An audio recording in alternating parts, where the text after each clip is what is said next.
Olá! Esse vídeo pode ser sensível e despertar certos gatilhos, então não é recomendado para todo mundo. O maníaco do parque ainda está preso, mas ele será solto em 2028. Isso mesmo, será solto e no decorrer desse vídeo vocês irão entender o porquê. Também veremos alguns pontos importantes e curiosos dessa história toda. Então, se você decidiu continuar por aqui, fica comigo até o final, onde nós vamos ver tudo isso e rever essa história, que é o caso policial mais lembrado pelos brasileiros, segundo o IBGE. Inclusive, foi feito um filme e também uma série documentário nesse ano de 2024. Mas antes, se você gosta de casos criminais, misteriosos e sobrenaturais, aproveita esses segundos para se inscrever aqui no canal. Não custa nada e você ainda me ajuda a continuar vindo aqui trazendo novos conteúdos.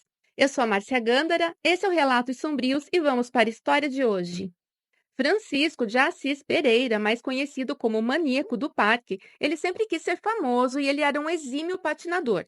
Na época dos fatos, ele dava aulas de patinação no Parque do Ibirapuera e tinha até o apelido de Chico Estrela. Porém, sabemos que, infelizmente, ele ficou famoso por seus crimes. Ele nasceu em Guaraci, no interior de São Paulo, em 29 de novembro de 1967. A mãe dele, muito católica, ela deu o nome de santo aos 3 filhos. O Francisco é o do meio. Diferente dos outros dois, ele foi muito negligenciado na infância. Por exemplo, ele começou a andar e falar depois do irmão caçula e ele trocava muito as sílabas das palavras, o que era motivo de deboche na sala de aula, e ele sofria bullying mesmo. Outra coisa foi o fato dos 3 irmãos terem nascido com um problema nos genitais, chamado de fimose secundária. Tá, os 2 irmãos fizeram a cirurgia ainda crianças ou adolescentes e o Francisco não. E esse seria um fator crucial na vida dele, pois com esse problema ele sempre teve dor durante as relações íntimas. E tem um outro fato importante a relatar aqui, que diz respeito a ele ter trabalhado quando adolescente em um abatedouro de bois, pois na época esses animais eram abatidos de forma muito rudimentar e muito violenta. E é triste pensar nisso, mas as vítimas encontradas no parque, elas estavam na posição em que os bois ficavam quando eles iam perdendo suas forças, que eram com as patas dianteiras dobradas. Então, de certa forma, isso mexia muito com a mente perturbada do maníaco. Uma das coisas que a mãe dele acha, até por ela ser muito religiosa, é que ele teria herdado do avô materno um tipo de maldição, já que esse avô era satanista e fazia rituais macabros. Só que ao mesmo tempo que o Francisco diz que viu o avô fazendo esses rituais, a mãe dele nega. É tudo muito complexo, mas eu estou tentando resumir aqui para vocês quem é esse sujeito que confessou ter violado e tirado a vida de 11 mulheres e atacado 23 no ano de 98. Como na grande maioria dos casos de assassino em série, o maníaco disse ter passado por diversos traumas sexuais. Uma tia materna, chamada Diva, o teria molestado ainda na infância e, com isso, ele teria desenvolvido uma fixação em seios. Porém, essa tia sempre negou o acontecido. Já adulto, um patrão o teria seduzido, o que o levou ao interesse por relações homossexuais. E como ele sempre teve dores durante o sexo, mais especificamente, como é que eu vou dizer aqui, quando ele introduz o órgão, dificultando a consumação do ato em si, ele sentia-se muito frustrado. E não é só isso. Segundo testes aplicados por psicólogos e psiquiatras na prisão, ele sempre quis, na verdade, ser uma mulher. E é muito bizarro mesmo, porque as vítimas que ele escolhia eram exatamente como ele se imaginava se ele fosse mulher. Segundo o jornalista e escritor Ulysses Campbell, que lançou no mês passado, em setembro, uma biografia não autorizada do maníaco, apesar dele ter abordado somente mulheres, ele não tem uma identidade sexual definida. Quando perguntaram a ele como ele fazia para escolher essas moças, ele disse que tinha um talento para ver as que estavam com a autoestima baixa, que estavam tristes, as que andavam olhando para o chão, com os ombros arqueados para frente, e ele realmente conseguia fazer isso. Porque, segundo relatos de parentes das vítimas e das sobreviventes, elas tinham sofrido o término de um namoro ou um noivado, entre outros motivos. Então, não é assim que toda mulher iria cair na lábia dele. Ele ia direto nas mais frágeis. E o que ele fazia? Ele procurava, então, elevar a autoestima delas, elogiando, dizendo que elas eram bonitas, que podiam ser modelos.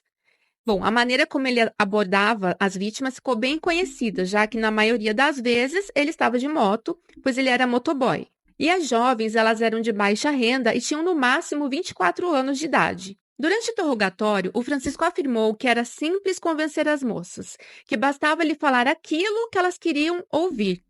E além dele elogiar as vítimas, ele dizia ser um caça-talentos de uma marca de cosméticos e oferecia um bom cachê. Só que essas fotos, elas seriam feitas num ambiente ecológico, que a equipe já estava esperando por uma modelo lá no parque, mas que tinha dado os canos e as convencia a ir com ele na garupa. Enfim, ele dizia que era uma oportunidade única, algo predestinado e que não poderia ser desperdiçado. Com essa lábia toda, ele as levava até o Parque do Estado, situado na zona sudeste de São Paulo.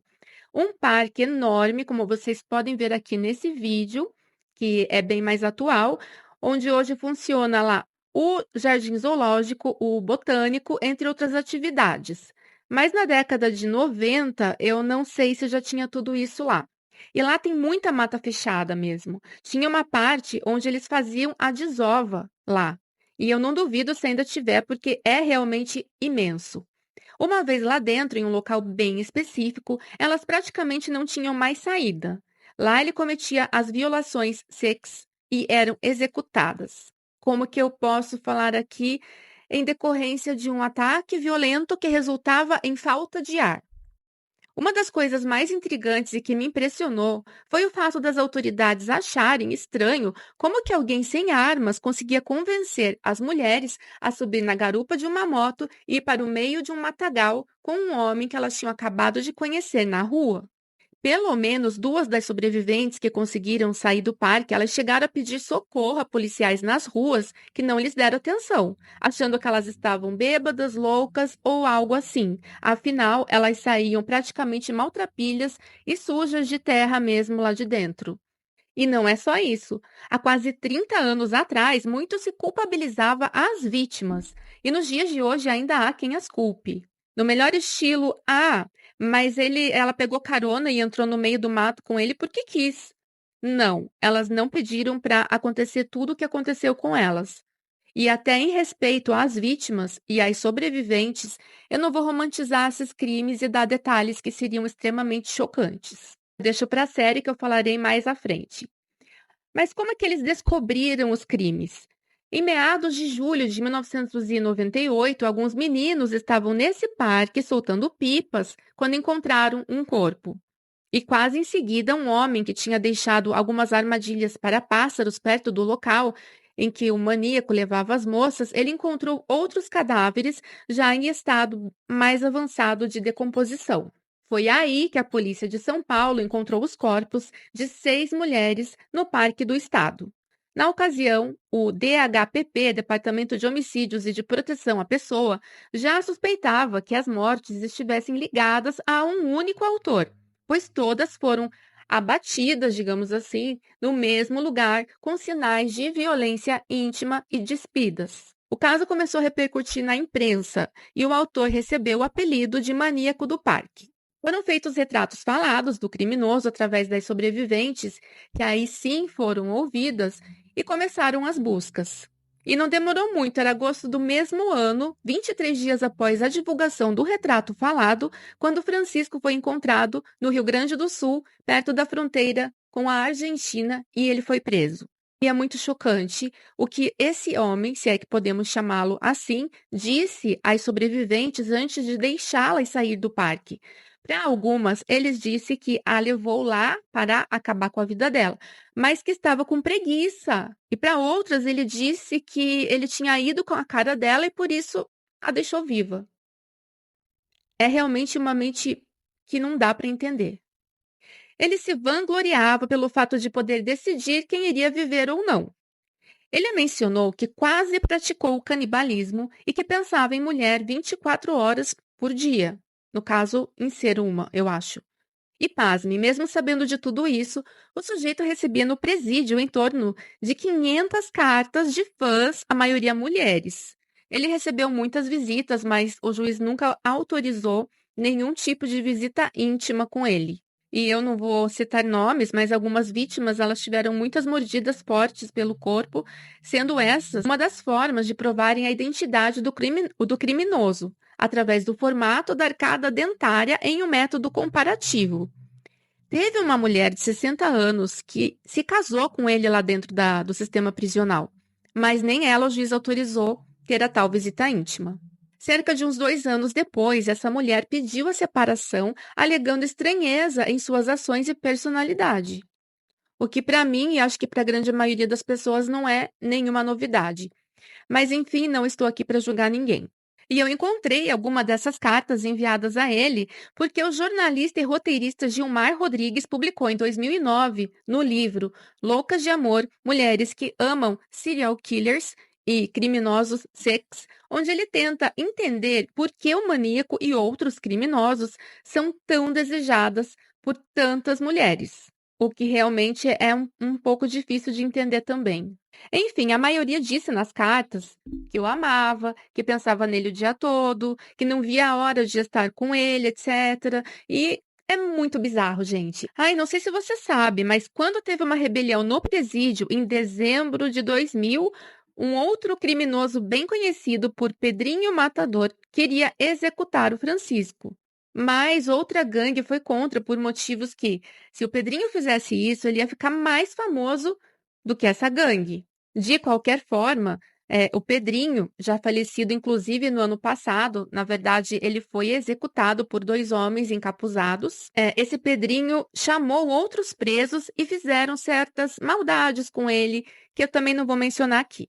Mas também, segundo o Ulisses Campbell, que fez uma extensa pesquisa, ele ficou 2 anos pesquisando para fazer esse livro, O Maníaco do Parque, ele disse que em São Paulo o sistema prisional ele costuma separar os que abusaram de mulheres, os que abusam de crianças. Então, assim, para não dar muita confusão, mas esse Pedrinho, ele conseguiu reunir uma galera ali e dar um certo castigo que eu não vou nem mencionar aqui no Francisco, e que vocês podem imaginar. Pasmem. Mas o maníaco poderia ter sido preso uns 3 anos antes, ainda em 1995. Antes dos crimes que lhe foram imputados, ele já se mostrava muito agressivo, com uma travesti com quem ele viveu por mais de 1 ano, além de tentativas de abuso íntimo com outras mulheres, que inclusive fizeram boletim de ocorrência, mas nunca foram atrás dele. Por isso, na época, como eu falei, as mulheres não eram muito ouvidas e levadas a sério em relação a tentativas de abuso. Quanto à condenação em liberdade em 2028. Vamos lá. Ele foi condenado por crimes de estupro, estelionato, atentado violento ao pudor e homicídio. O Francisco diz que hoje se considera uma pessoa normal e que está vivo por causa da fé. Ele diz que o que fez no passado não teria sido fruto de sua própria vontade, mas sim de uma coisa maligna. Bom, embora ele tenha pego mais de 260 anos de prisão, a legislação brasileira da época não permitia que uma pessoa passasse mais do que 30 anos na cadeia, sendo que esse prazo de 30 anos termina em 2028. Só que a lei mudou. Sim, desde 2019, a pena máxima que uma pessoa pode pegar é de 40 anos de prisão. Porém, pelo que eu entendi, como ele foi julgado antes do aumento da pena, ele deverá cumprir mesmo esses 30 anos. É claro que em casos onde existe um laudo de psicopatia grave, como é o caso aqui, mesmo solto, ele ainda terá uma certa vigilância em torno do comportamento dele. Ele precisará prestar contas de tempos em tempos à justiça e pisou na bola, saiu da linha, volta para a cadeia. Psiquiatras notórios afirmam que ele irá atacar novamente, em função do seu transtorno mental irreversível, e eles tentam arranjar alguma forma de mantê-lo longe da sociedade. Em 2018, o Ministério Público fez um pedido à Justiça para execução de um novo exame do estado mental a fim de impedir a soltura do condenado. Mas se não deu nada até agora, e caso não surja nenhuma outra possibilidade dele continuar preso, infelizmente ele será solto sim. Se ele não irá mais cometer nenhum crime hediondo, é uma incógnita. Há quem acredite que hoje o Francisco é outra pessoa. Mas eu, sinceramente, desculpa, mas eu não acredito nisso. A gente sabe que psicopatia não é doença e, portanto, não tem cura. É um transtorno antissocial que pode ser tratado. E é claro que nem todos os casos, na grande maioria, os psicopatas eles não saem por aí exterminando vidas. Não que ele saia e já vá cometer outro homicídio, mas psicopatas desse nível, se tiverem um motivo e uma chance, eles não hesitarão em atacar novamente. E temos filmes e séries novas. Estreou dia 18 desse mês o filme chamado Maníaco do Parque no Prime Video. E talvez ainda nesse ano de 2024 estreie também a série documentário na mesma plataforma. Na série, eles irão falar muito a respeito das vítimas, com depoimentos inéditos das sobreviventes. E já no filme, eu não quero dar spoiler, porque inclusive eu assisti ele ontem, é abordado bastante o lado assim, investigativo. E eu não posso deixar de elogiar a atuação do maravilhoso ator Silvério Pereira, que interpretou o maníaco com muita, muita maestria. Agora sim, conta pra mim se você também já viu o filme, se você acredita que ele possa, talvez, por um milagre, ter mudado. E não esqueça de curtir, comentar e compartilhar com quem você sabe que também gosta desse tipo de tema. Obrigada para quem ficou comigo aqui até o final. Eu vou ficando por aqui, mas eu te espero no próximo vídeo. Abraços!